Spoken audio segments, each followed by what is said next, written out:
Morning, Council. We are now live.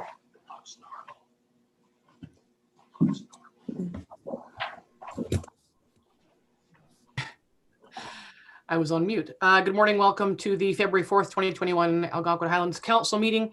I will call the meeting to order.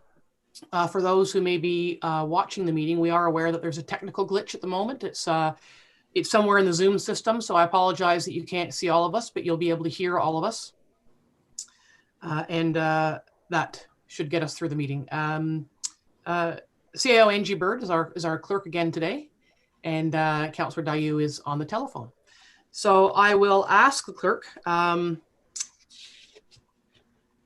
do a roll call. No, I'm going to do the approval of the agenda. I'm going to add an item to the agenda. Just looking at my notes, I just want to have just a brief update on the closure of Ontario Fire College. I'm going to add that under 11A, just so you know. And if we could have a mover and a seconder to approve the agenda. Deputy Mayor Danielson, Councillor Barry. Moved by Deputy Mayor Danielson, seconded by Councillor Barry. Be it resolved that Council approves the February 4th, 2021 regular Council meeting agenda as circulated. All in favor? Thank you. Councillor Dayu, are you a yay? I'm a yay. Thank you. Roll call, please, Madam Clerk. Councillor Shortreed? Present. Councillor Dayu? Present. Councillor Barry? Present. Deputy Mayor Danielson? Present. And Mayor Moffat? I'm present. On my agenda, I have approval of the agenda twice, so a little out of order there. So are there any disclosures of pecuniary interest on anything today? Councillor Dayu? No. Thank you. May I have a mover and a seconder to adopt the previous minutes? Councillor Barry, Councillor Shortreed. Moved by Councillor Barry, seconded by Councillor Shortreed. Be it resolved that the January 21st, 2021 regular Council meeting minutes be approved as circulated. All in favor? Yay. Thank you, Councillor Dayu. That's carried. Nothing for items 7, 8, and 9 under our usual agenda. So the next item is Public Works, item number 10. So we will bring in Brian Nicholson.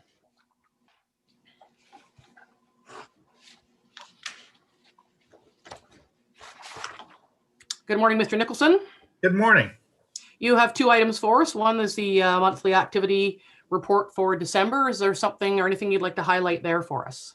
Not really. This I came across and Adam had actually put together, and I'd missed it for the past previous council meeting, so I'm just submitting it for this one. And quite honestly, from December through to now, it's basically been a repeat of the wheel, and we're going round and round. Everybody's been safe and sound and keeping their trucks and property nice and clean. I did forward the sprayer information on to the fire department yesterday afternoon, and also to Chris at Trails, so they can look into that piece of apparatus if they so desire. We are working on trying to get the Stanhope library renovations done. And we're also doing a lot of investigation into the North Shore project, and had an extensive conversation yesterday with the engineering firm. They had provided me with preliminary design details.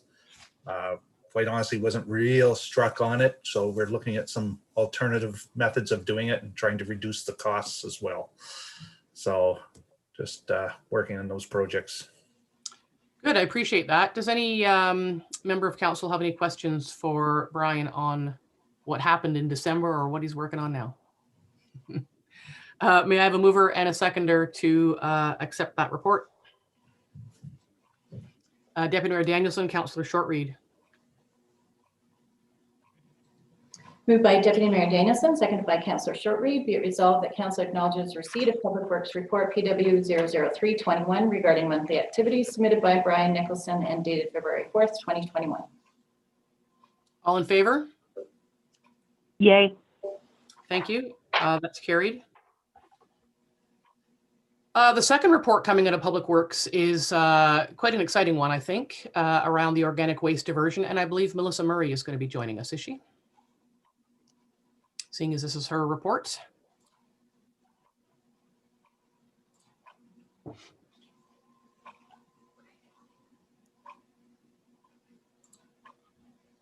Good morning, Melissa. Good morning. Thank you. Thank you, Mayor and Council.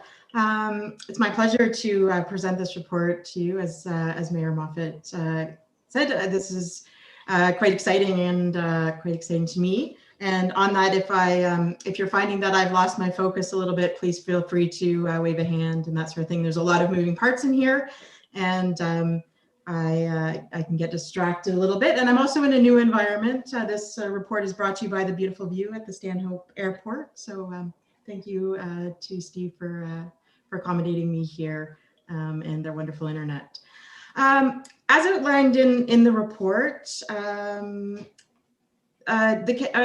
township has a mandate from the province in their provincial statement to include an organics reduction and diversion component to our waste management strategies. So this is looking to address that. In addition, the reduction and diversion of organic waste from our municipal landfills was one of the 4 goals identified in the corporate climate change mitigation plan that was completed with the County of Haliburton. So some good push to be moving forward with some organics development. We have largely relied on promotion and education around reduction, and as well as backyard composting, trying to support residents in doing backyard composting at their own residence. I would say our goal today from this report is for council to decide whether you wish to move forward with an organics reduction and diversion strategy or program, and then whether you would like to have that included in our budgetary discussions. There was a brief mention of the organics reduction and diversion in the projects and priorities, but it didn't have a large focus. So we felt that it would be in the best interest to bring forward some additional information to you before you're having to make any budgetary decisions. So that's sort of the first element of this report, and then moving forward is, well, how could we actually do that? And that's where I'd like to present to you a new product that was been introduced to us, and I think it addresses a number of key elements where backyard composting isn't meeting the needs of our residents, and that is the food cycler. So I do have a unit here and set up, and I would be happy to give you a brief demonstration if you'd so choose that. And then we can look at what the discussion is and where you'd like to go from there. Whether you'd like to discuss some of the options that there are as far as moving forward with the program, whether you'd like to discuss sort of the strategy as a whole. And then we can also just take a brief discussion of some of the budgetary, where you'd like to go as far as including this in the budget or not. Can I sort of turn that back to you? And if you can let me know if you'd like to have a demonstration. And yeah, would council like to have? I know Melissa has 2 cameras set up there, and I think she can, because she's uber keen about this. So yeah, by all means, show us what you've got behind you there. Sure, just give me a quick moment here and I will switch over to my other camera, hopefully. The technology gods are on my side. Can everyone see sort of an image of some odd foodstuffs on the table? Yes, we can. Okay, excellent. I can't see you anymore, so we're kind of going on blind faith here. So I'll just, give you, this is a collection of, food waste, couple of items that have been recovered from the freezer that are well beyond their useful life. Apples, zucchini, there's a rather solid Jamaican patty, and there's a lot of different materials that can be put in here. This is a very old and smelly roast beef. Thankfully, we don't have smell-o-vision. Coffee grounds, some old soup. I think this is rotten chicken pot pie. So generally, the stuff that you would have, after your meals, meal prep, and that sort of thing. This unit here is the food cycler. It's about the size of a bread machine, and actually looks very much, if you're familiar with bread machine technology, of that sort of footprint. I'd say as far as counter space, about the size of an Instant Pot or something like that. So pretty typical of a kitchen appliance. Quite nicely and cleanly designed. It's very easy to keep clean. I'll just sort of flip the top over. So inside, kind of like a bread machine, this is an open cavity, and there is my fingers here, a basket that drops inside of it. So all of your materials dropped into the basket. Sorry about this. Need some Food Network training here. Basically, you can fill the basket with all your materials, and away you go. It's as simple as that. So nice basket goes into the machine. The basket that I'm putting in here is dishwasher safe, but actually doesn't, I've found anyways, doesn't actually ever really need to be washed. It's pretty much self-cleaning. So throw it in, lid on,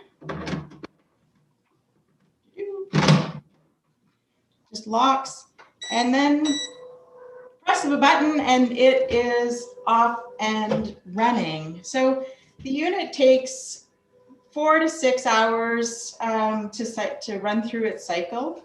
A little bit shorter or longer, dependent on how dense and how wet the materials are going in it. I'm going to leave that run, and if you'd like, after we've had our discussion, I can just show you. We can interrupt the cycle, and I can show you what's happening in there. And I'm just going to see if I can give you the after part. So once the cycle has run, this is a fully completed cycle. So that was a full basket, just as this one was. And now you're left with, let me see if I can get a bit closer to the camera here, a sort of a light, kind of like wood chips, shred material, color obviously dependent on if I can get how close I can get there, and what you've put into it. So that was a fairly high tomato content batch, but you can see you've gone from, this is a 2-liter bucket, to maybe two cups. It's about 80% on average reduction in the volume there. That was another, a little bit frozen now, another batch, that I ran through there. So that's all that it takes to run it. And you can operate it in a garage, in your kitchen. I just cleared out a spot on my entranceway of my house. I'm just going to switch back so you can see me. And very low odor. You hopefully can't hear. It's a very quiet unit to run. And the only thing that it really requires is you do need a power source for it. So it does require electricity, which is obviously a little different from your standard composting tools, but that's about the 30-second tour there. Well, I appreciate that. And it's really great to see the hands-on, like to actually see how it works. We've seen the photographs in the report, of course. I am not going to speak for council, but I imagine that there's a lot of interest in this. What I'd like to for council to talk about is, what you think about it. I certainly love the idea. I'm struggling a bit with the subsidy. And while I appreciate that, I think we need to work as a group, or maybe if council supports, ask for something to come back. We have no way of ensuring, who wants one. So in order to accommodate COVID friendly practices, the township wouldn't be necessarily, buying these units and then passing them to people. So we need to find a way that we can ensure the accountability of the subsidy if council wants to go in that direction. And I don't, want to seem like the mean girl saying out loud that the public can't be trusted, but I think there's an awful lot of people out there who would like to have one of these. And if we are going to pursue it, then how do we ensure that taxpayers' dollars, if they're going to be used for a subsidy, go to Algonquin Highlands taxpayers and not to anybody else? So without creating a giant make work project. So it's meant to be a trial program. And so I just want to throw it out to council in terms of, do you like the idea? Do you want to pursue it? What would you think of, how it would work? First come, first serve, a cap on the number of units that would be eligible for the subsidy. There are a lot of people who couldn't afford this unit even with the subsidy. And so how do we make all of that work? So I would put out to council with those questions in mind, just to sort of gauge your ideas and thoughts on doing both, a good deed in terms of taking on the trial project and ensuring that we can account for any subsidy that might be offered. I'll throw it out to you guys. Councillor Barry, I see your hand going up there. I just wondered if collectively the other municipalities, I know Melissa's done a lot of work with the other environment committees, and I wondered if there's other, if the other municipalities were involved, if it would change the metrics at all. Yeah, it could. And there have been some, some budget work done in other municipalities. Minden Hills is almost wrapped up. One member of council's asked for a fourth round. So I don't know if they have any wiggle room in their budget for the coming year, but definitely I think we would eventually look to bring others on board. So I think that's an excellent point. Other thoughts? Melissa has a comment back to that.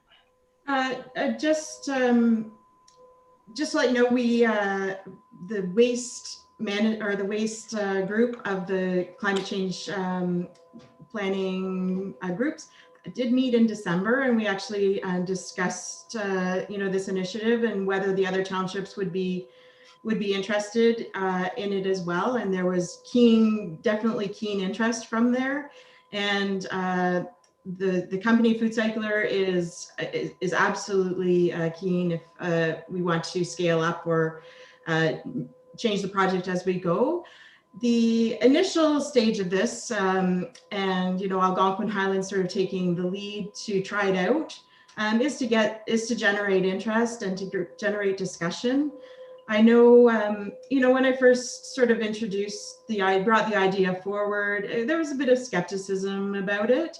As soon as anybody tried it, they were like, "I want one," and that sort of word of mouth and spread of ideas. And as you today, seeing it firsthand, makes such a difference in adopting something that's a fairly new and different idea. So this first stage, it's just the first stage of the project, I would say, is to look at, let's try it out with some keen people, and go from there.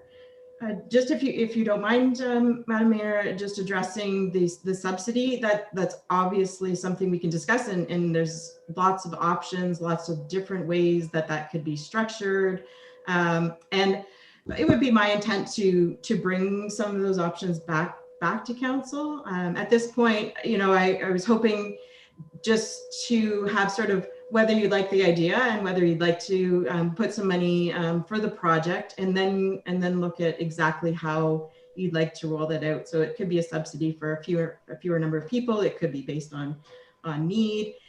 And the reason for the subsidy to begin with is to get buy-in, is to show that the township is invested in the program, and that this is in everybody's interest to move forward with it. There are some, if you notice in the proposal that came from Food Cycler, they've given some of our cost return on investments there. So it is a pretty pretty good return on investment in diverting that waste from landfill. There is a significant cost, obviously, associated with landfilling. And that subsidy, like I say, is just sort of to get, when you put money on the table, people talk about it. It ups sort of the level of discussion and interest.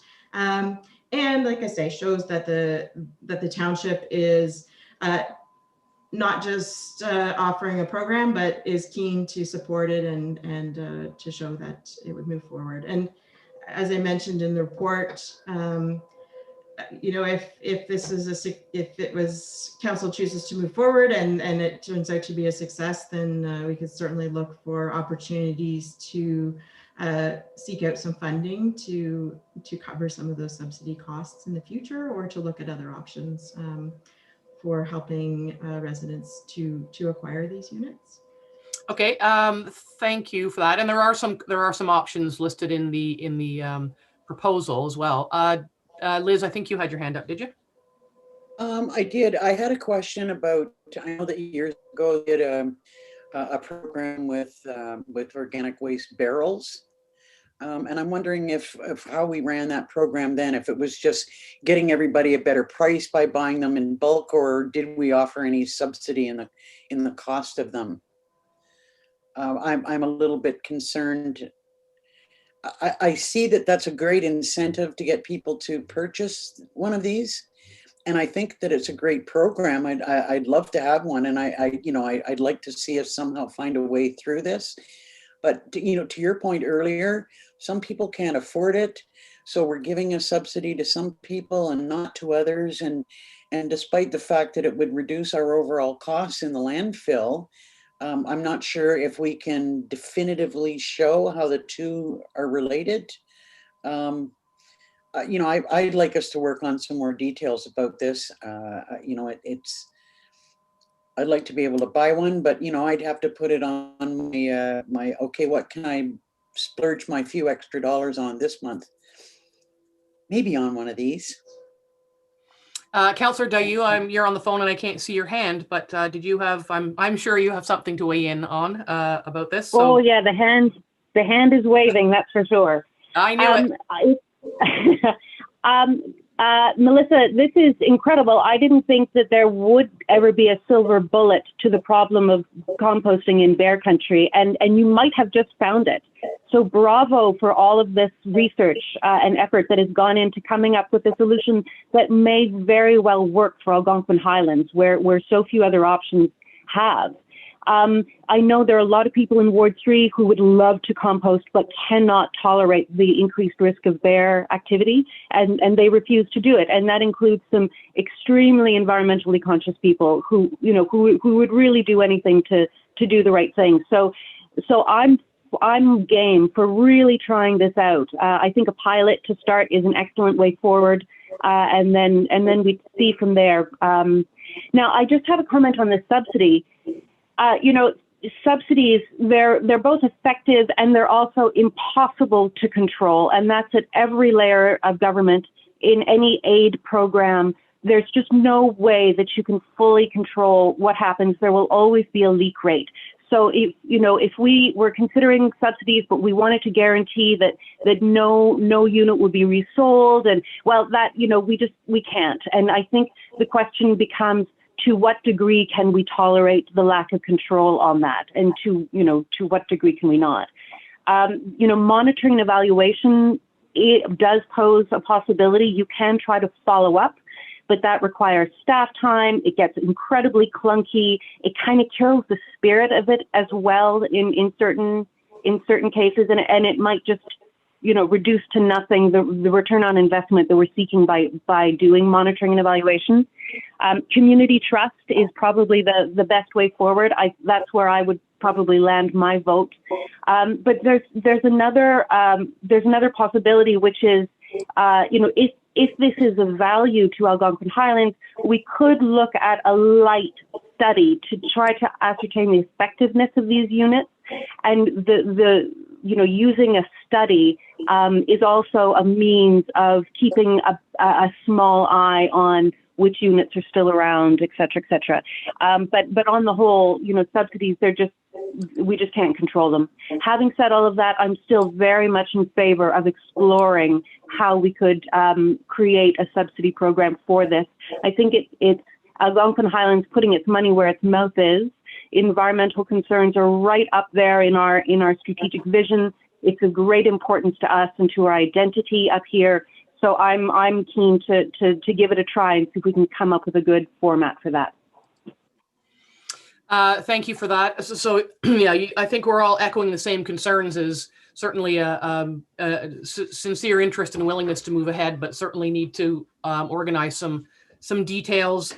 And definitely, we wouldn't be committing. We would, even if we all agreed today with what was presented, we would need to defer to budget anyway.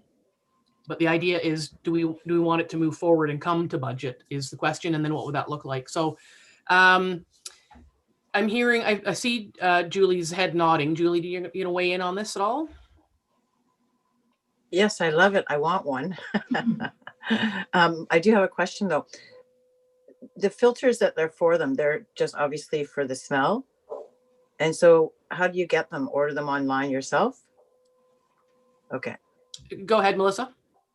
Yes, so the filters, can be replaced. They're a charcoal filter for smell. You can operate the unit without replacing the filter. If you were operating it somewhere you didn't care about the smell, I've talked to folks who've rented in their garage and so they didn't care and they don't ever replace them. They are available online and part of a program rollout. We may even be able to offer them at a reduced cost in working with Food Cycler. They are very supportive of municipal programs, and so we're looking at options to reduce those costs and reduce the amount of waste that's associated with those. That's great. Okay. I have you. Councillor Barry and then Deputy Mayor Danielson. So Lisa, go ahead. Just a question. I somehow I didn't realize that you could compost meat, and then you said you're putting in beef and chicken, and I just wanted to know. So if you're doing all your composting in the winter time and I guess storing the compost till the spring, is it dry enough that it's not going to need to be refrigerated? Like, I just wonder with the meat, if you could speak on that. Go ahead, Melissa. Thank you, Mayor. Yes, so absolutely. The end product, and if I can get there. So this is a full load.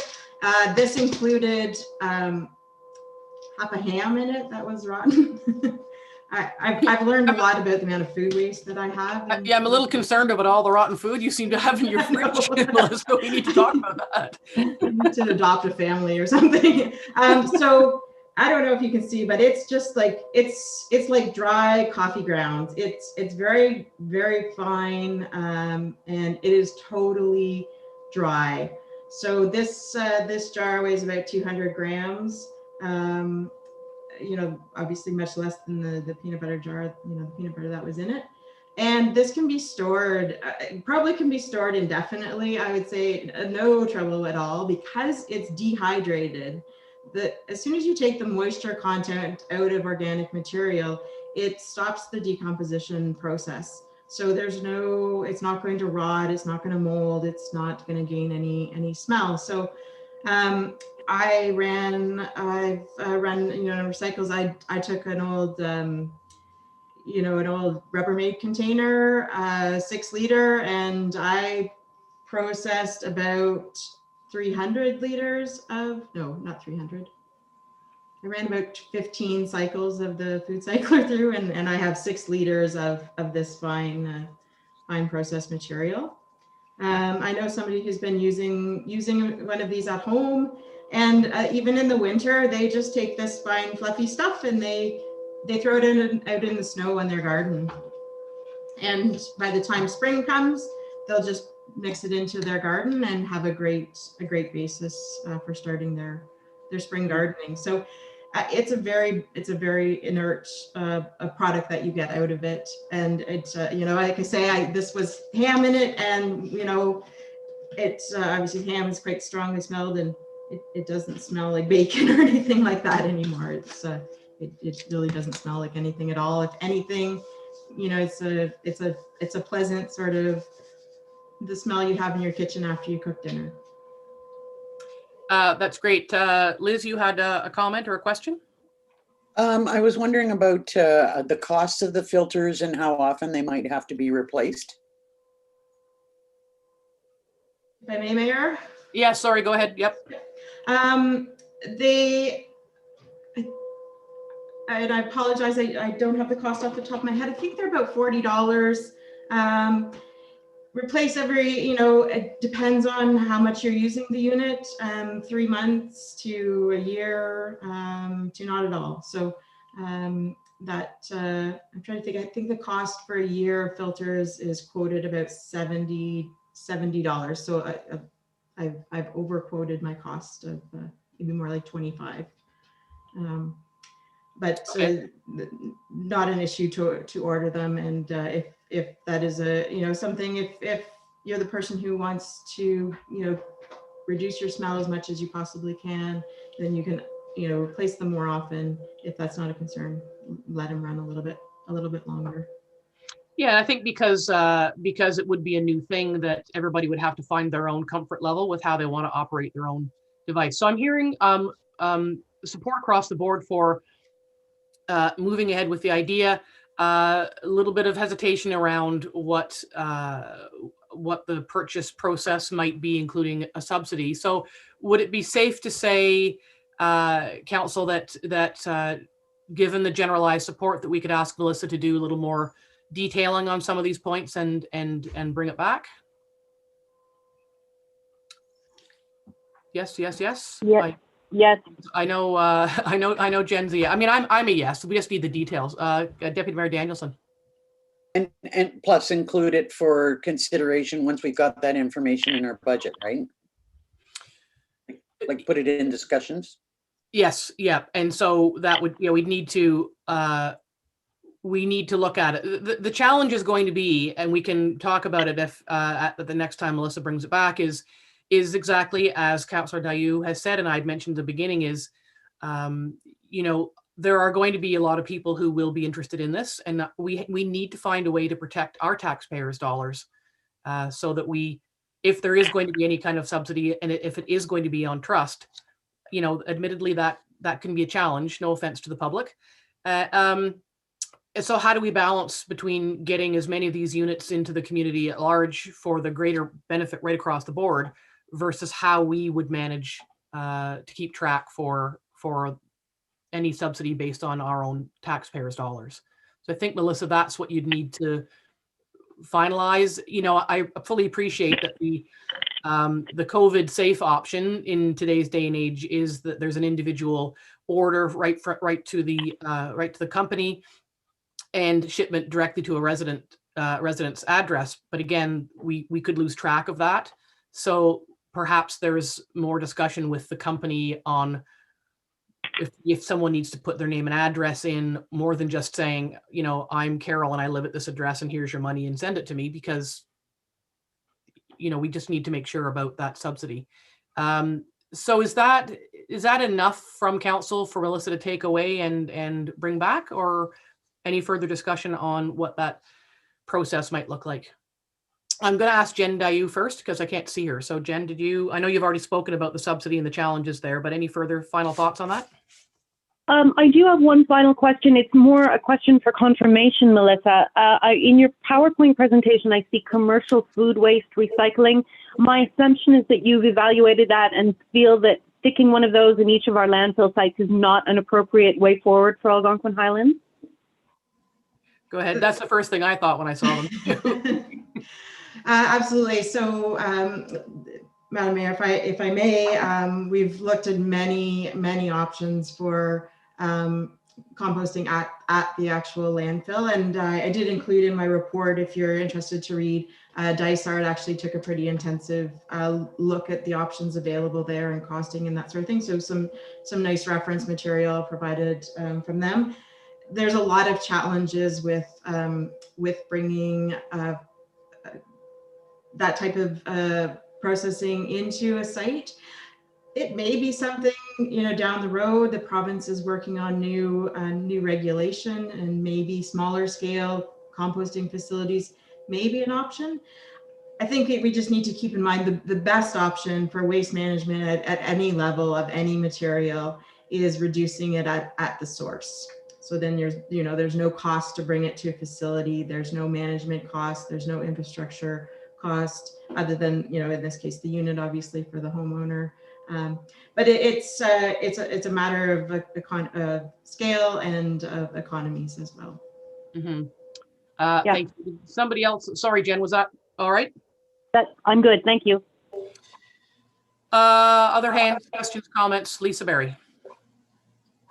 Two things. My one thing was, did you say you can put bones and liquid in it? I know personally, I drink a lot of coffee, so I have a lot of coffee waste. So my compost is on the wet side. And I just wondered, with that unit, can you pour, half a Bodum in there?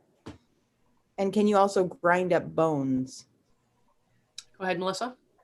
Thank you, Mayor.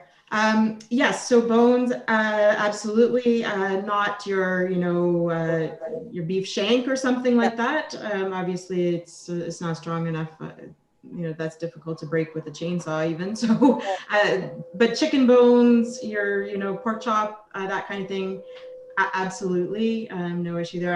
I put chicken bones in, and you wouldn't even know that they were there. And liquid, no problem. As I mentioned, the one output that I showed there was soup.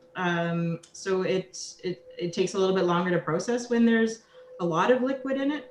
I put all my, we've been putting all our office coffee grounds in it. So there's a fair bit of liquid in there. And I wouldn't pour your cup of coffee in there. There's no reason to be obviously dehydrating a cup of coffee, but yeah, no trouble. Like you say, I had my beef roast had a fair bit of liquid in it. Pot pie is obviously more liquid than most, and even your average vegetable has a phenomenal amount of moisture in it. So that's all perfectly accommodable. Sorry. Doable. Doable. Yeah. Thank you. Deputy Liz. I noticed in, I think, one of the pictures that you showed us that there was paper, like paper towels and the coffee filters, like in they go, and it's just part of the mix. Well, yeah, quite amazing. So I'm hearing, we can talk about the details forever, but it sounds like an awful lot of research has been done. Our job is to, assess the opportunities that are presented to us. I would like to see us find a way to ensure that we can, if there's going to be a subsidy, that it can be managed somehow in regard to accounting for tax dollars. So maybe that's what needs to come back. And maybe it's also, I know that the COVID safe option is to ship directly to residents, but maybe there's a balance somewhere where there's sort of someone pays online and it gets pushed out the front door of the township office or something. But that can come back if that's what council wants. Lisa Berry, and then Liz, and then we'll wrap it up, please. Yeah, my one thought was, if we're going to be talking about subsidy, is financing part of that discussion? Like, initially I thought, oh, $200, I really want one, but that's a lot of money. But then, if you divide it by the month, it's really nothing in the grand scheme of things. So I just wondered if that was part of the subsidy, or is it not? I think, Melissa, the subsidy is, as you mentioned earlier, is the incentive to encourage people to give it a try and then fall in love with it and never live without it. Is that what you're aiming for there? Yeah. Deputy Mayor Liz, go ahead. I'm just wondering if as opposed to a subsidy, there would be an opportunity if the township made a bulk order based on interest that was provided, if there would be a reduced price that could be offered rather than us providing a subsidy. I'm still kind of disturbed about, I know that whoever buys one is contributing to reduction of waste in the landfill, but there's the people that can't afford it can't take advantage of a subsidy because they can't afford it anyway.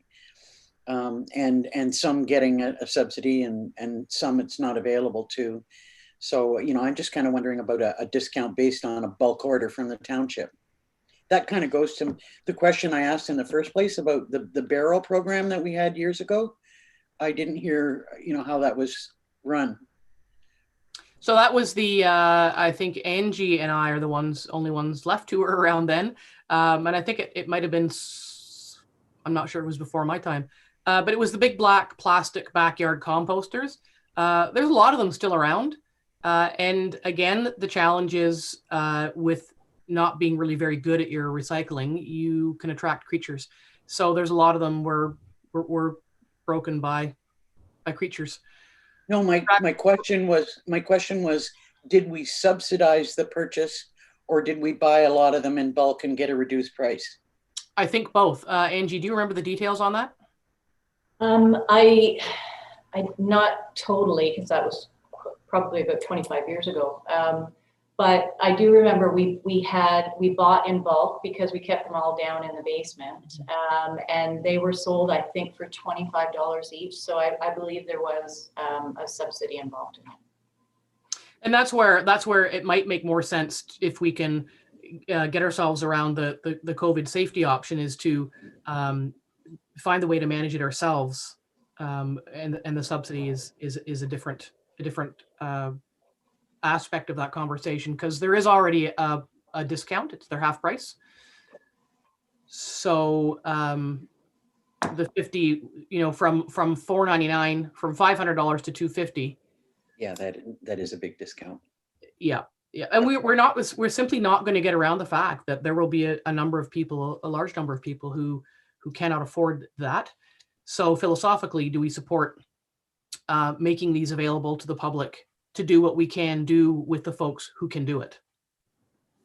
It's one small step toward a bigger goal. And I'm not hearing no to that. So I think Melissa probably has enough to take away and maybe refine some of these options and see what they might look like for us. Is that, Melissa, do you have enough? If I may, this has been great. I would love to know whether a dollar amount, if we can include a dollar amount in the budget discussions, how that dollar amount is actually spent. Mm-hmm. Further discussion that's a much larger conversation of how a subsidy could be structured, whether it could be offered as an option, or, a rebate. There's lots and lots of options there, and I'd be most happy to bring those back. But it would be nice to just sort of have a decision, if council so chooses, on whether we would like to put money, a dollar value. It doesn't even have to be specific, but would you like money put in the budget towards a project of this type? I would say yes, and I would look to council for an answer. I'm seeing nodding heads. Councillor Dayu? I certainly would agree to wanting to look at that. I also revert back to, I believe, Lisa's comments about financing, and Melissa, I think you put something in your report on this as well. If the repayment were broken down over a series of months, or say it was attached to a tax bill, because now we've got our shopping basket approach to municipal services, etc., online. I just wonder if breaking it down over a series of months is a way of supporting the purchase of those units rather than an absolute subsidy. So, lots of options for Melissa to take back. My only final word is not to forget the aid sector has a huge amount of experience trying to figure out distribution and subsidies. And so there's probably a lot of great stuff online about best practices there too. Thank you for that. So I'm hearing loud and clear, yes, a little bit of concern about how it rolls out and what it might look like. And so we'll bring that back. So I think, Melissa, you can take that as a yes for some funds in the budget, how they are to be spent, to be determined. And of course, that will form part of the budget discussions. And so I don't know whether the plan, Madam CAO, would you plan to have Melissa bring something back at budget time or prior to budget? I mean, we're only a couple of weeks away from our budget discussions. So what would you think about that? If Melissa can have something together for the next meeting, that's on the 18th. That's just prior to budget. Otherwise, it would have to be the following week at our budget discussions. Okay, so we can leave it at that. So Melissa, you're hearing support right across the board, and I think you've heard the concerns and the questions, and we'll look forward to some more details coming forward to see if we can move this project forward. May I have a mover and a seconder to receive the report? Yes, please. Councillor Dayu and Deputy Mayor Danielson.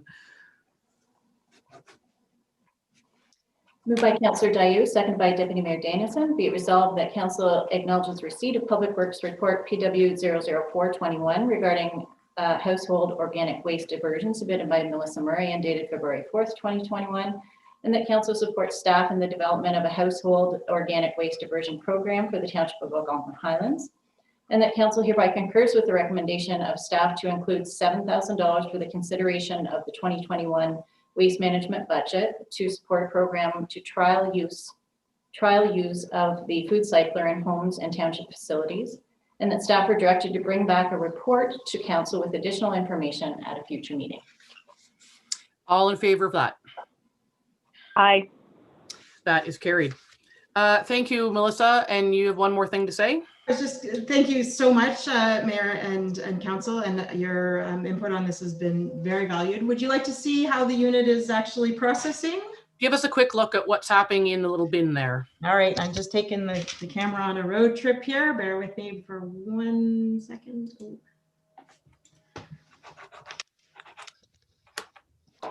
Yeah.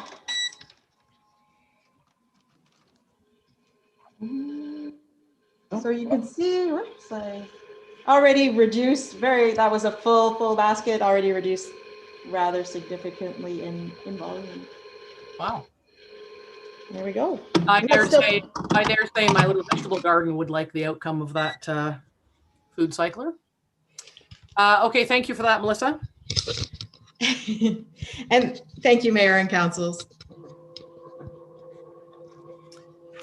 Okay, we are moving on to item number 11, Fire Services Business. And I just wanted to add, this is the part that I added in at the beginning of the meeting. It's just around the fire college closure that's been announced by the province, and that there's a little bit of fuss out there. There was no consultation by the province to any organized group about it.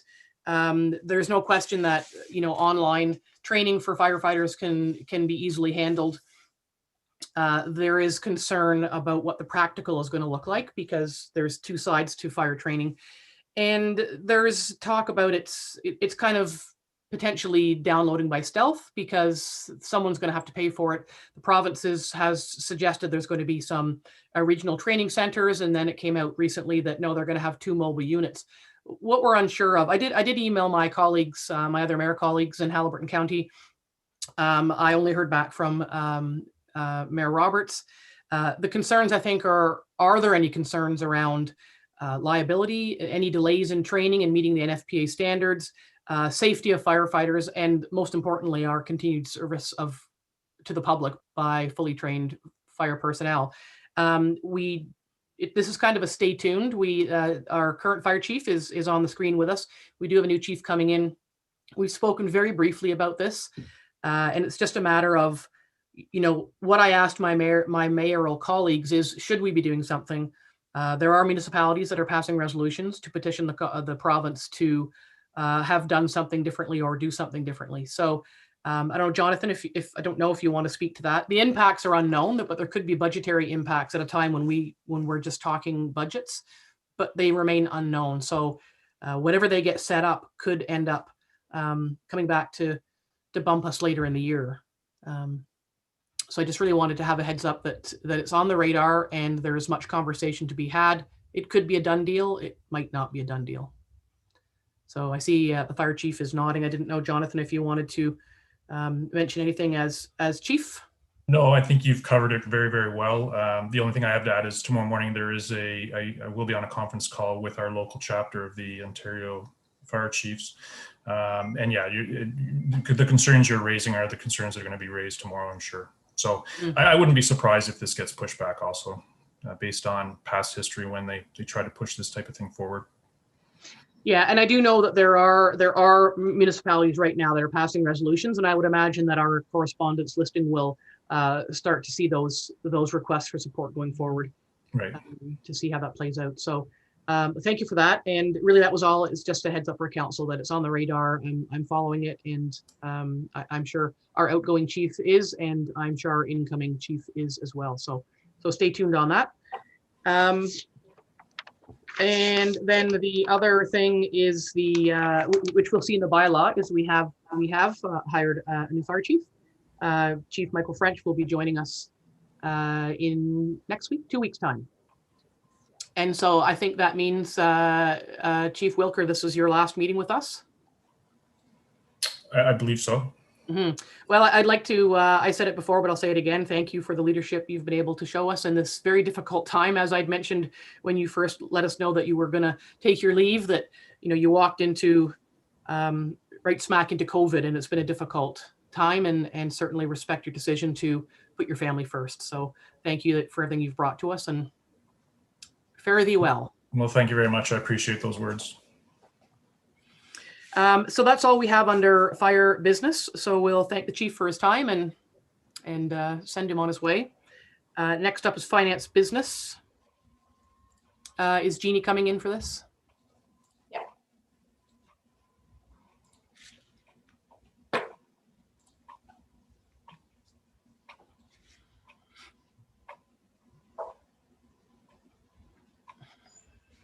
Good morning, Madam Treasurer. Good morning.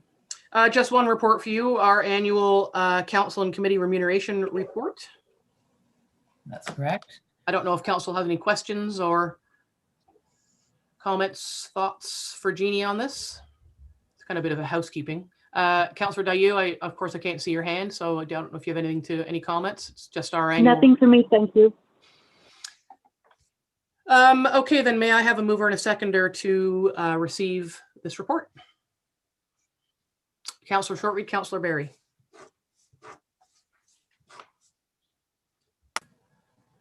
Moved by Councillor Shortreed, seconded by Councillor Berry. Be it resolved that council accepts Treasury Report TT 00321 submitted by Jean Hughes and dated February 4th, 2021 regarding the 2020 council and committee remuneration and expenses. All in favor? Aye. That's carried. Thank you. Thank you, Jeannie. Thank you. Number 13, administration business. The CAO has the annual benefit plan renewal report. Yes, as council knows, we do this, our renewal this time each year. The treasurer and I met with our agent, Mr. Brewer, in January, and he presented us with a 3.2% increase, which is, it was higher than that, and they negotiated lower for us. So overall, in the last 9 years, it's been a 4.1% increase. So I'd recommend that council approve and we move forward with Manulife. Any questions, comments, thoughts from council? Being none, may I have a mover and a seconder to receive the report on the renewal? Councillor Shortreed and Councillor Berry. Moved by Councillor Shortreed, seconded by Councillor Berry. Be it resolved that council acknowledges receipt of report CAO 00321 regarding the township's benefit plan annual renewal submitted by Angie Bird and dated February 4th, 2021, and that council hereby concurs with the recommendations made in the said report and accepts the renewal from Manulife Financial for the provision of the township benefit plan for council members and full-time employees at an increase of 3.2%. All in favor? Aye. That is carried. Thank you. Planning business is next, so we'll bring in Mr. O'Callaghan.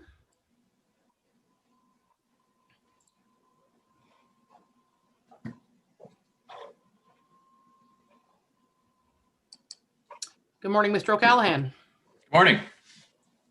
A number of reports for you. First up is the extension for the plan of subdivision on the river.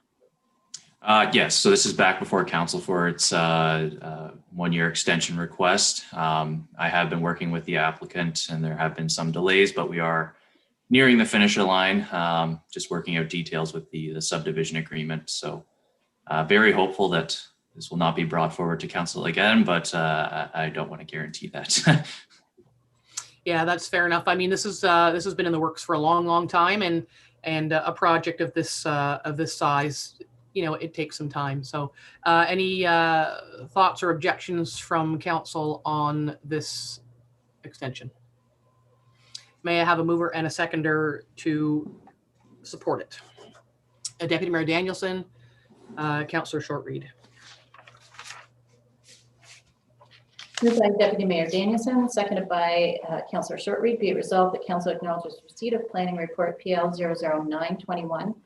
It's prepared by Sean O'Callahan and dated February 4th, 2021 regarding the draft plan of subdivision 46T 91001 on lands located at part lot 17, concession 9 and 10, geographic township of Stanhope, submitted by Greg Bishop Surveying and Consulting Limited. And further, that council recommends approval of the 1-year time extension for draft approved plan of subdivision file number 46T 91001. All in favor? Aye. That's carried. Thank you. Next up for you, Sean, is the proposed language amendments on the application. We talked about this a couple of times. I guess what I'll do, actually, Sean, you can just take us through that, and I'll ask Deputy Mayor Danielson as this sort of came forward at her behest. So.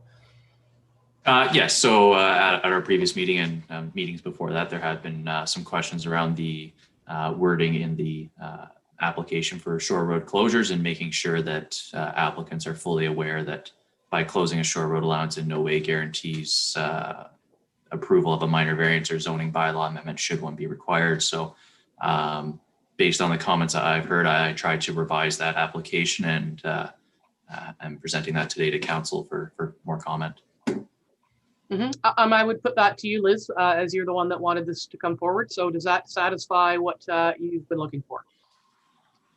Yeah, I had a little chat with Sean about this, and I really do appreciate strengthening the wording in any way that we can. I'm still not sure that people get it, because, I think just you'll see a couple of items down on the agenda. Somebody is saying that they want to buy their shore road allowance to do a build. But I think Sean's done the most that he can on the form to let people know that there's no guarantees. So I appreciate that. And so you realize this also means you can never bring it up again, because it'll be changed. Count on that. It'll be changed to what you want. Okay, well, if that satisfies your concern, you're not wrong. And so, sometimes it's just easier to put the language at the front end than have to explain what you meant at the back end. So it's not a big deal. So may I have a mover and a seconder to accept this? Sorry, Mayor Moffat, may I chime in briefly? Yes, sorry, I forgot. Go ahead, please. That's okay. Yeah, I do appreciate the increased language. I think the piece that I thought might be missing for Luddites such as myself when it comes to planning is something to the extent of, I acknowledge that by purchasing this shore road allowance does not permit construction nor guarantee any further permit approvals. It's not what the approvals are. It's rather, just because we're giving you this permission in no way signals that we will also approve the zoning bylaw amendment, et cetera, later on. Don't get the feeling that this is giving you the green light to go ahead and do that, and that it's going to be smooth sailing.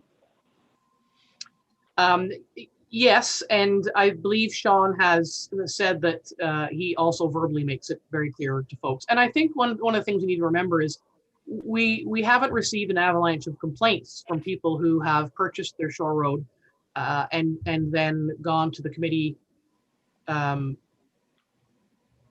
not gotten their way. So we're not what they're looking for. So I would think we would need to refine it further if we were having a whole bunch of complaints from people who said, well, I didn't understand that's what it meant.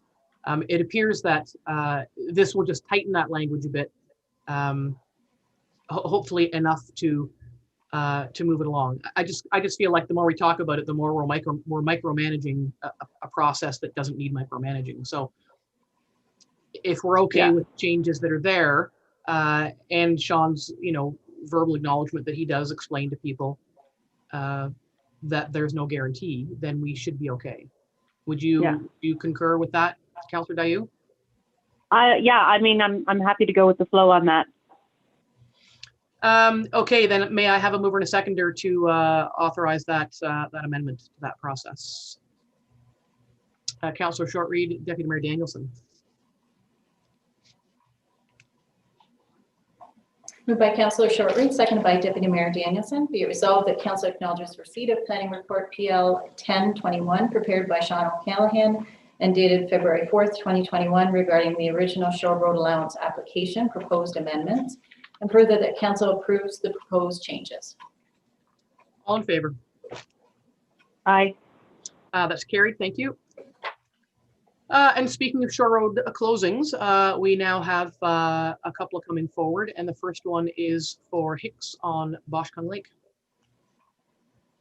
Yes, so this is a joint application. There are two properties that are directly adjacent to each other on Boshkung. So the applicant is wishing to close the Shore Road Allowance in front of both. There is the one property does have a boathouse that requires some attention. So he's looking to close the Shore Road Allowance to be able to obtain permits for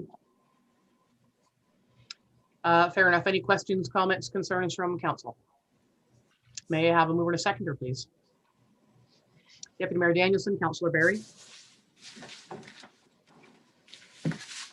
Moved by Deputy Mayor Danielson, seconded by Councillor Barry. Be it resolved that Council hereby approves in principle application 00221A and B made to stop up, close, and convey the shoreline road allowance fronting property located at concession 2, lot 24 and 25, geographic township of Stanhope on Boshkung Lake in the name of Hicks, and that the applicants are requested to proceed in accordance with the shoreline road allowance closing procedure. All in favor? Aye. That's carried. Thank you. Shore Road closing application for Mastroni on Boshkung Lake. Yes, so this is another property on Boshkung. It is a developed property, and there are some structures that would be located on the Shore Road Allowance, or at least appear to be. So they are looking to close the Shore Road Allowance to obtain ownership of that land. So I would recommend it does proceed through the regular steps to close that. Questions from council? May I have a mover and a seconder? Councillor Barry, Councillor Shortreed. Moved by Councillor Barry, seconded by Councillor Shortreed. Be it resolved that Council hereby approves in principle application 2620 made to stop up, close, and convey the shoreline road allowance fronting property located at concession 2, lot 15, geographic township of Stanhope on Boshkung Lake in the name of Mastroni Holdings, and that the applicants are requested to proceed in accordance with the shoreline road allowance closing procedure. All in favor? Aye. That's carried. Thank you. And next up is another closing application for Dead Shack on Kawagama. Yes, this property on Kawagama, it is a developed property. There is a portion of the existing deck that encroaches on the Shore Road Allowance, as well as a proposed boat port. However, we don't have any details on the boat port, but it would need to comply with the zoning bylaw or be approved through a committee of adjustment. So once we have those details, there'll be a clear direction on how they should proceed, but staff are recommending the application proceed through the regular steps to close the Shore Road Allowance. Questions, comments from council? May I have a mover and a seconder, please? Yes, please. Councillor Dayu, Councillor Shortreed. Moved by Councillor Dayu, seconded by Councillor Shortreed. Be it resolved that Council hereby approves in principle application 2720 made to stop up, close, and convey the shoreline road allowance fronting property located at concession 13, lot 19, geographic township of Sherburne on Kawagama Lake in the name of Dudchak, and that the applicants are requested to proceed in accordance with the shoreline road allowance closing procedure. All in favor? Aye. Carried. Thank you. And the last one is the closing application, just the proposed language around it. We've seen this property come through the process before. So Sean, if you could speak to that for us. Yes, so council did review and provide comment on a proposed application to sever this property on Kawagama Lake. And it was brought to our attention that there is a snowmobile trail in that area that is used. So that trail is closer to the point of land where the proposed retained parcel would be. So what I'm recommending is that the portion of shore road allowance that fronts the proposed retained lot remain under the ownership of the township until such time we're confident where that trail is, and the application could be amended in the future, or a new application made to close a portion of the shore road allowance in front of that property so it does not impact the trail. But until we have that information, I recommend we do not close that portion of shore road allowance.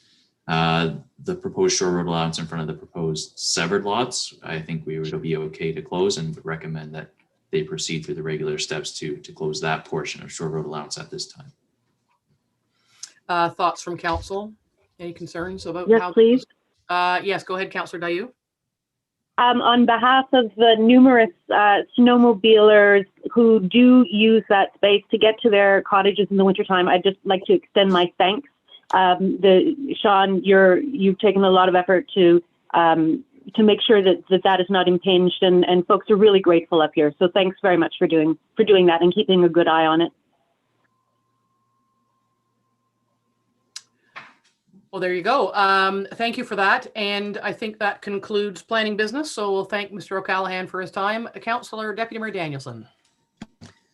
Now I'm a little bit confused about this application, because from my understanding, despite the application for severance, it is still one parcel of land. And it's been my experience in the past that we have not approved the acquisition of the shore road allowance for a portion of a parcel of land. I just was kind of wondering if we shouldn't be waiting to get that, that detailed information before we approve it. Just a thought. Sean? Yes, if council wishes, we can wait. I'm quite confident that the trail is located on the portion of land identified as a proposed retained parcel. So that's why I was recommending that we proceed with the closure of the shore road allowance in front of the severed parcel. So you're right, council, or typically we would close the entire shore road allowance, but in this case, there is a known snowmobile trail. So I think as long as that is protected, closing any other portion of shore road allowance would not be an issue. Sean, you'd mentioned in your preamble that, if we went ahead with this today and got different information going forward, that it could be amended, but that wouldn't be at the property owner's cost. They wouldn't have to pay anything to do that, would they? It would still be the same application. Okay. Yeah, so it would just be brought back to council for additional review and approval. Mm-hmm. So what would council like to do? Do you want to move ahead as recommended, or just hold off till we get that information finalized as Deputy Mayor Danielson has suggested? What would you like to do? Councillor Dayu, it's your turf. What say ye? I feel confident moving ahead. Yeah, that would be my vote. Councillor Shortreed, it's also your neck of the woods as well. What are your thoughts? I'm fine with moving ahead. Okay, so I think I see Lisa Berry nodding, so we'll move ahead. So I don't know where I was. Madam CAO, can you tell me where we were on this? We need a mover and a seconder for the resolution. May I have or is that a question, or are you moving? I'm moving. It's not a hill I'm going to die on. It was just an issue that I wanted to raise. So Yeah, fair enough. So moved by Deputy Mayor Danielson, seconded by Councillor Berry. Moved by Deputy Mayor Danielson, seconded by Councillor Berry. Pardon me. Be it resolved that council hereby approves in principle an application made to stop up, close, and convey the shoreline road allowance fronting property located at concession 2, part lot 25, geographic township of McClintock on Quagga Lake, in the name of 2697507 Ontario Inc. And further, that the portion of the shoreline road allowance identified in front of the proposed retained lot as shown on the plan attached to the application package, not to be stopped up, closed, or conveyed, and remain under the ownership of the Township of Algonquin Highlands, and that the applicant is requested to proceed in accordance with the shoreline road allowance closing procedure only for the shoreline road allowance identified in front of the proposed severed lots as shown on the plan attached to the application package. All in favor? Aye. That's carried. Thank you. Thank you, Mr. O'Callaghan. Thank you. External board meetings. Of course, we know there aren't very many going on these days. I had mentioned at our previous meeting that the Community Safety and Wellbeing Plan RFP had been under review. It has been awarded. And so that will, policing, of course, is a municipal responsibility. So we'll see some more details on that as the consultants move forward. Library board, Deputy Mayor Danielson, I don't know if there's anything that you wanted to talk about for library board. No, other than the fact that that the present CEO is on extended leave, and there will be interviews for a replacement CEO for a 6-month period, I think happening at the end of this week. So it's the libraries are still offering drop-off or pickup service outside each of the branches. So things are carrying on as normal, other than the replacement of our CEO, temporary replacement for CEO. And I'd like to take a moment to reiterate what you had said at the previous meeting. There is an opening right now, a call for application for an outstanding seat on the library board. And as you had mentioned last time, Liz, it would be nice if somebody from Algonquin Highlands wanted to get on the library board, just for that sort of across the board representation. So that is out there right now. Is there anything, Liz, from you as the warden from EORN, anything we need to know there? Not really. I think that they're still anxiously awaiting being able to officially announce the successful proponent for the Cell Gap project. But I think that they're coordinating that with the government. You know how they like to take part in officially making announcements. So I think that we will see that shortly, and work will get underway.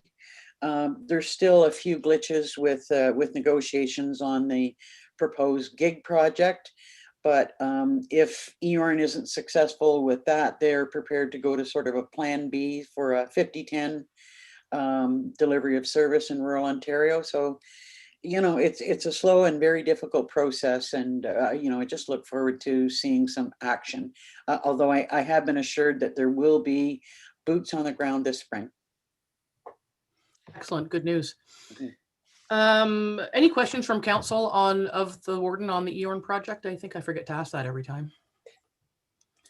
All right, then the next up is me, the Muskoka River Watershed Communications Committee. We just had a meeting yesterday. I think people will recall that this came out of the Flood Advisors report in terms of trying to find some better ways to balance water. The meeting included a number of presentations from MNRF and Ontario Power Generation and Bracebridge Power, because the system in the north from the park, from Algonquin Park down through Coagama and across into that watershed is more complicated by third-party users than our system in the Gull as managed by TSW, Trans-Severn Waterway. So it was an interesting presentation. As I'd mentioned before, we are a few years ahead of a good working relationship with the mothership being TSW for us. So it was interesting to watch the slideshows. What people don't realize is there are a number of complicated moving parts in water management and flood mitigation. And so these meetings are meant to try and bring those players, the power generators and the MNR who operate the dams in that watershed and up in the north of Algonquin Highlands together to work better together to make sure that the flooding doesn't occur, as has occurred a number of years in the past. So it was only the second meeting. So we'll see where it goes. I go there, I attend them because we're part of it, but it really is of primary concern to the villages and the towns around the river that are experiencing the flooding in some of those lakes over there.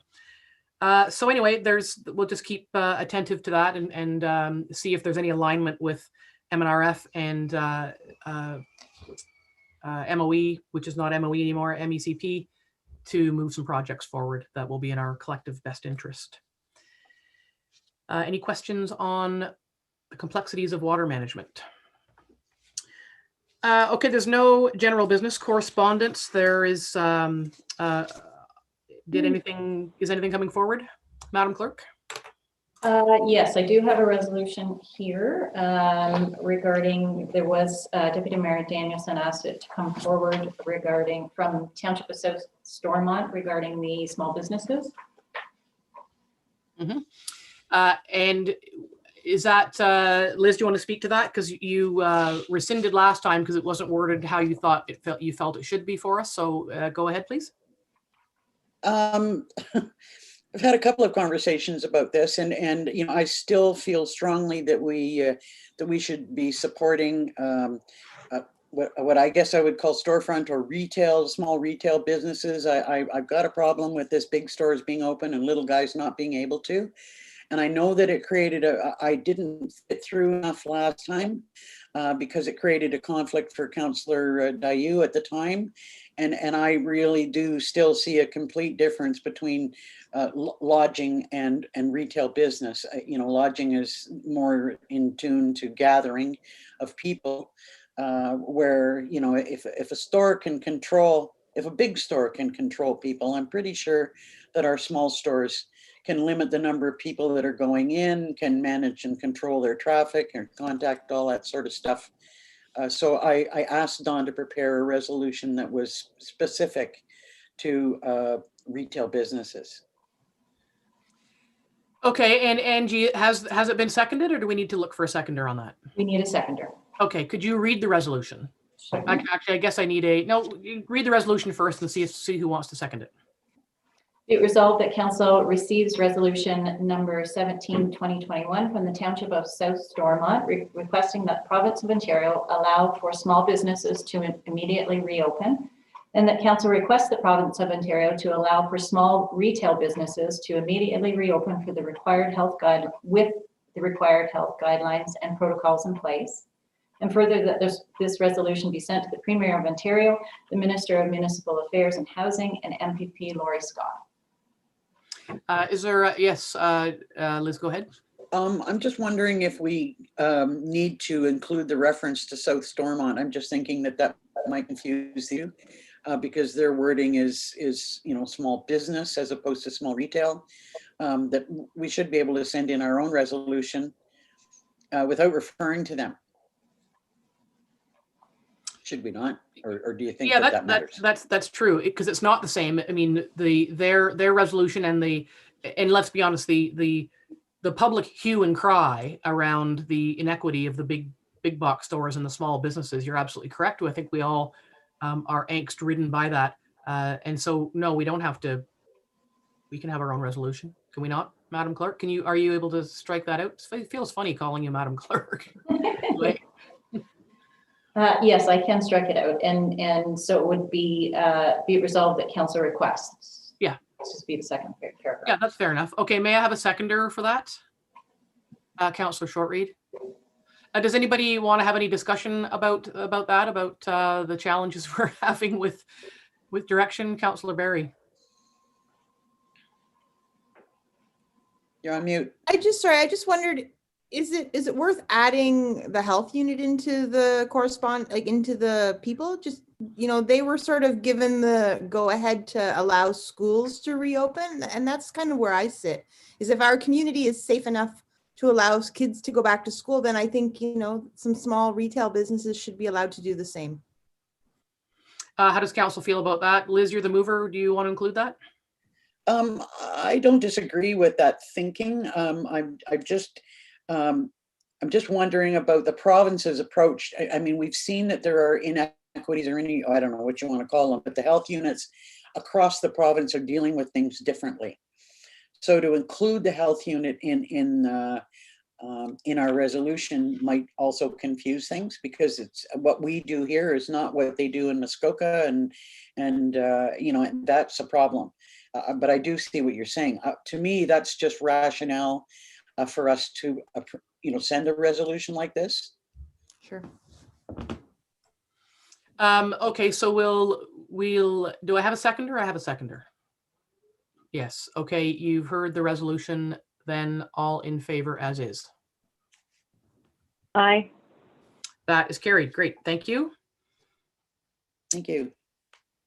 And I'm sorry it took me 2 meetings to get through this.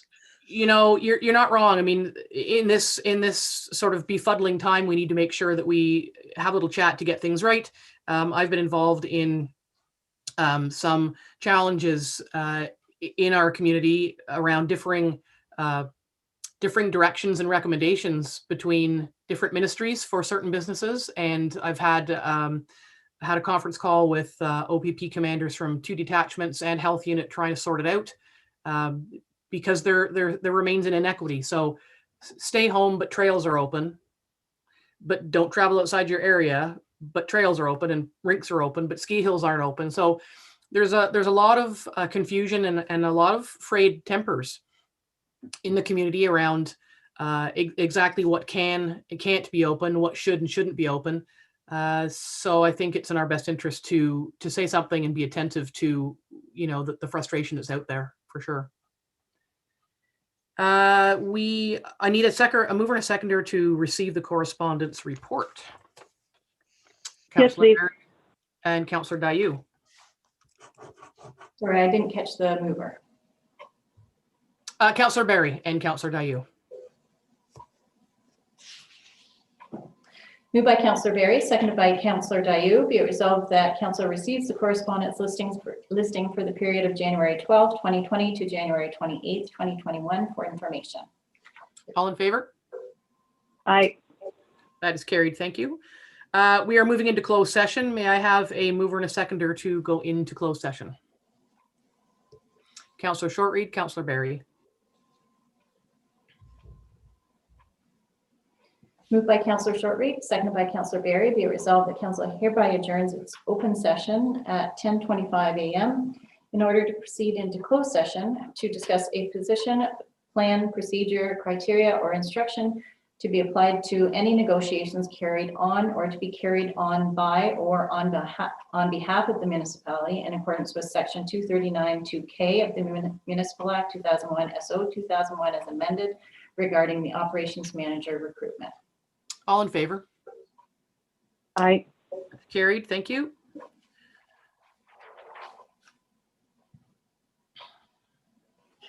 Madam CAO, what will Councillor Dayu do for this? We haven't had somebody on the telephone for closed session before. We have, but not for a very long time. I don't. Well, we used to have all of us. We haven't had a mix. I mean, she could do the same thing. Again, just call back in, or she could try and log back in Visually if she wanted to. Yeah, we could try that again. Is there any harm with me just staying on the phone? Does this meeting completely close and a new meeting open, or can I just stick on the phone? No, I am getting a nod that you can stay on the phone if that's what you prefer. It might just be the simplest way. it might be, yeah. And I do confirm that I'm alone. Well, we're not in the meeting yet, so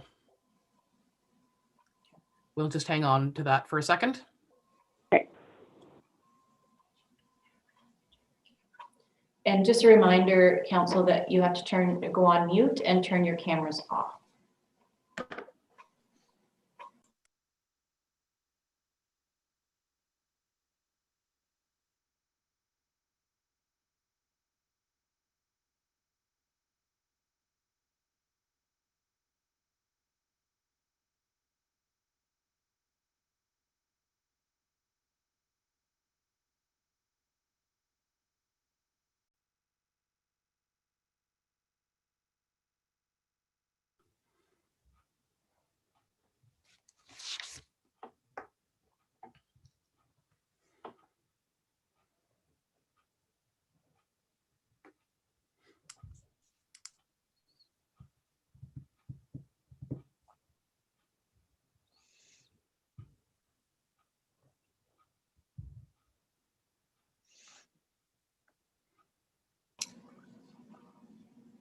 We are live, council.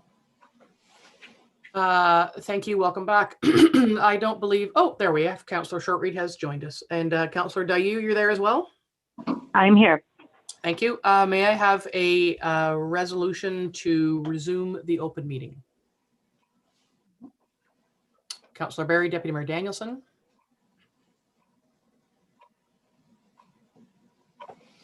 Moved by Councillor Barry, seconded by Deputy Mayor Danielson. Be it resolved, the council adjourns its closed session at 10:52 a.m. and the open session resume. All in favor? Aye. That's carried. And you have another resolution, do you? I have a couple of bylaws. May I have a mover and a seconder to for the bylaws? Councillor Shortreed, Deputy Mayor Danielson.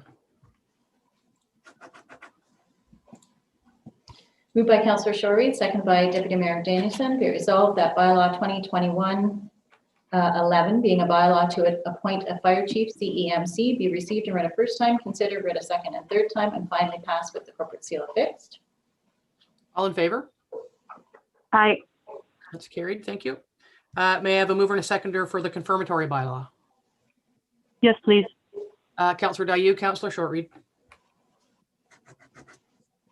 Moved by Councillor Dayu, seconded by Councillor Shortreed. Be it resolved that bylaw 2021-12, being a bylaw to confirm the proceedings of council during its February 4th, 2021 regular council meeting, be received and read a first time, considered, read a second and third time, and finally passed with the corporate seal affixed.